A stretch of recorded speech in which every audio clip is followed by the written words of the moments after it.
السلام علیکم ورحمۃ اللہ وبرکاتہ نحمده ونصلی علی رسول الکریم اما بعد فاعوذ باللہ من الشیطان الرجیم بسم اللہ الرحمن الرحیم رب اشرح لی صدری ویسر لی امری واحلل عقدۃ من لسانی یفقهوا قولی رب زدنی علما اللہم فقہنا فی الدین ربنا حب لنا من ازواجنا وذریاتنا قرۃ اعین واجعلنا للمتقین اماما۔ سامعین محترم، پچھلے سبق میں ہم نے سورۃ البقرہ کی چند آیتیں پڑھی تھی۔ آج ہم وہیں سے انشاءاللہ دوبارہ شروع کریں گے۔ الف لام میم، حروف مقطعات جن کے معنی اللہ کے علاوہ کوئی نہیں جانتا۔ ذالک الکتاب، یہ کتاب ہے، لا ریب فیہ، نہیں کوئی شک، فیہ، اس میں، ہدن، ہدایت ہے، للمتقین، اللہ سے ڈرنے والوں کے لیے، الذین، وہ لوگ جو، یؤمنون، ایمان لاتے ہیں، بالغیب، غیب کے ساتھ، ویقیمون الصلاۃ، ویقیمون، اور وہ قائم کرتے ہیں، الصلاۃ، نماز، ومما، اور کچھ اس میں سے جو رزقناہم، ہم نے ان کو دیا، ينفقون، وہ خرچ کرتے ہیں، والذین، اور وہ لوگ جو، یؤمنون، ایمان لاتے ہیں، بما، اس پر جو، انزل، نازل کیا گیا، الیک، آپ کی طرف، وما انزل، اور جو نازل کیا گیا، من قبلک، آپ سے پہلے، وبالآخرۃ، اور آخرت کے ساتھ، ہم، وہ، یوقنون، یقین رکھتے ہیں، وہ آخرت پر یقین رکھتے ہیں، اولئک، یہ لوگ، علی ھدی، ہدایت پر ہیں، من ربہم، اپنے رب کی طرف سے، واولئک، یہی لوگ، ہم المفلحون، فلاح پانے والے ہیں، یہ اپنے رب کی طرف سے ہدایت پر ہیں اور فلاح پانے والے ہیں۔ ان الذین، بلا شبہ وہ لوگ جنہوں نے، کفر کیا، سواء، برابر ہے، علیہم، ان پر، اانذرتہم، آپ ان کو ڈرائیں، ام لم تنذرہم، یا نہ ڈرائیں، لا یؤمنون، وہ ایمان نہیں لائیں گے، لا، نہیں، یؤمنون، ایمان لائیں گے، ختم اللہ، مور لگا دی ہے اللہ نے، علی قلوبہم، ان کے دلوں پر، وعلی سمعہم، اوپر ان کے کانوں کے، وعلی ابصارہم، اور ان کی آنکھوں پر، غشاوۃ، پردہ ہے، ولہم، اور ان کے لیے، عذاب، عذاب ہے، علیم، درد دینے والا۔ آج کا ہمارا پہلا رکوع الحمدللہ ثم الحمدللہ مکمل ہو چکا ہے، اور اب ہم اس کی تھوڑی سی تشریح پڑھیں گے، شارٹ کٹ پڑھیں گے، کیونکہ ویڈیو لمبی ہو جاتی ہے اور پھر مشکل ہوتی ہے دیکھنے والوں کے لیے اور سننے والوں کے لیے بھی۔ سب سے پہلے ہم پڑھیں گے متقین کی تعریف۔ متقین کی تعریف کیا ہے؟ متقین کون ہیں؟ متقین وہ ہیں جو ایمان لا کر شرک سے دور رہتے ہیں۔ متقین وہ ہیں، سب سے پہلی اور بڑی نشانی ان کی یہ ہے کہ وہ ایمان لاتے ہیں، اس کے بعد وہ شرک سے دور رہتے ہیں، اللہ تعالیٰ کے احکام بجا لاتے ہیں، اللہ تعالیٰ کے حکموں کی وہ تکمیل کرتے ہیں۔ ایک اور روایت میں ہے، متقی وہ لوگ ہیں جو اللہ تعالیٰ کے عذابوں سے ڈر کر ہدایت کو نہیں چھوڑتے اور اس کی رحمت کی امید رکھ کر اس کی طرف سے جو نازل ہوا اسے سچا جانتے ہیں۔ حضرت حسن بصری رحمہ اللہ فرماتے ہیں، متقی وہ ہے جو حرام سے بچے اور فرائض بجا لائے۔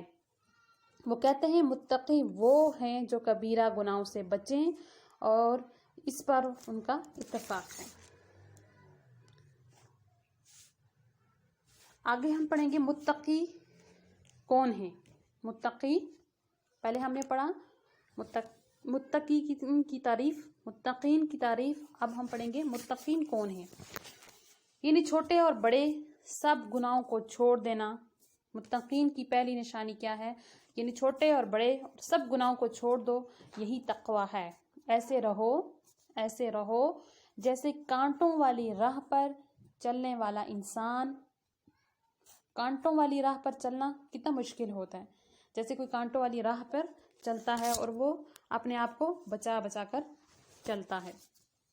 چھوٹے سے چھوٹے گناہ کو بھی ہلکا نہ جانو. دیکھو پہاڑ چھوٹی چھوٹی کنکریاں مل کر ہی پہاڑ بنتے ہیں. چھوٹی چھوٹی کنکریاں مل کر ہی پہاڑ بنتے ہیں. اچھا،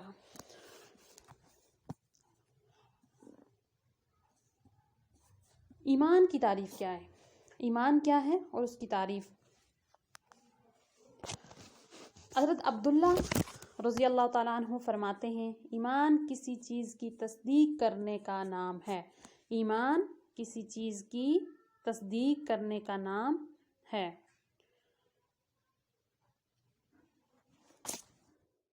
ایمان کا مطلب ہے، اصل میں ایمان کا مطلب ہے اللہ تعالیٰ پر ایمان لانا، اس کی کتابوں پر، اس کے رسولوں پر ایمان لانا شامل ہے. اس اقرار کو صرف زبان سے اقرار نہیں کرنا بلکہ اس اقرار کی تصدیق عمل کے ساتھ بھی کرنا لازم ہے. ایمان تب ہی مکمل اور کامل ہوگا جب اس کو عملی طور پر عمل کے ساتھ کیا جائے گا، یعنی عمل کے ساتھ اس کی تصدیق کرنا لازم ہے. ایمان کا تقاضا کیا ہے؟ ایمان اللہ تعالیٰ پر ایمان، فرشتوں پر ایمان، کتابوں پر، رسولوں پر، قیامت پر، جنت دوزخ، اللہ تعالیٰ سے ملاقات پر، ان سب پر ایمان لانا یعنی غیب پر ایمان لانے کا نام ہے. حضرت عبداللہ بن مسعود رضی اللہ تعالیٰ عنہ کی مجلس میں ایک مرتبہ صحابہ اکرام رضوان اللہ اجمعین کے فضائل بیان ہو رہے تھے، تو آپ فرماتے ہیں کہ حضور صلی اللہ علیہ وسلم کے دیکھنے والوں کو تو آپ صلی اللہ علیہ وسلم پر ایمان لانا ہی تھا، لیکن خدا کی قسم ایمانی حیثیت سے وہ لوگ افضل ہیں جو بغیر دیکھے ایمان لاتے ہیں. پھر آپ نے الف لام میم سے لے کر مفلحون تک کی آیتیں تلاوت فرمائی. ایک اور حدیث میں رسول اللہ صلی اللہ علیہ وسلم نے ایک مرتبہ صحابہ سے پوچھا تمہارے نزدیک ایمان لانے میں کون زیادہ افضل ہے؟ انہوں نے کہا فرشتے. فرمایا وہ ایمان کیوں نہ لائیں، وہ تو اپنے رب کے پاس ہی ہیں. لوگوں نے پھر کہا انبیاء. فرمایا وہ ایمان کیوں نہ لائیں، ان پر تو وحی نازل ہوتی ہے. کہا پھر ہم. فرمایا تم ایمان کو قبول کیوں نہ کرتے جبکہ میں تم میں موجود ہوں. سنو میرے نزدیک سب سے افضل ایمان والے وہ لوگ ہوں گے جو تمہارے بعد آئیں گے، صحیفوں میں لکھی ہوئی کتاب پائیں گے، اس پر ایمان لائیں گے. یعنی دو گتوں کے درمیان یہ کتاب کو پائیں گے اور اس پر ایمان لائیں گے اور اس پر عمل کریں گے. یہ لوگ اجر میں تم سے دگنے ہوں گے. یہ بات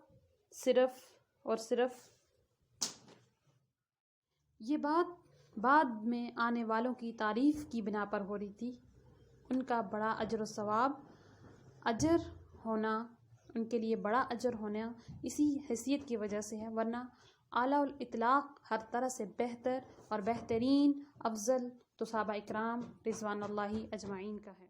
ہدایت یافتہ لوگ کون سے ہیں اور ان کی صفات کیا ہیں؟